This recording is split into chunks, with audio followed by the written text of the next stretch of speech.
How to make a Telegram account without a phone number. Hey everybody, welcome back to our channel. In this video I'm going to guide you on how you can make a Telegram account without a phone number, so make sure to watch the video till the end.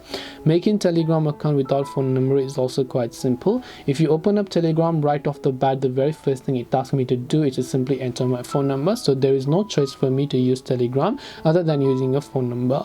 Now unfortunately you can't make Telegram account without a phone number, but you can still use Telegram using a virtual phone number. So if you don't have a real phone number for some reason, you can simply do some research on Google that offers you these virtual phone number services. Some of them are paid, some of them are free, and they are completely legal, by the way. And then you should be able to get and use the virtual phone number.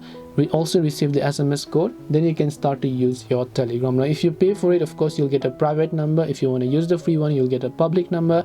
That's simply how it works. So I hope this video helped you. If you have got any questions, then feel free to also leave them down below. Thank you for watching till the very end of this tutorial, and see you soon in our next video.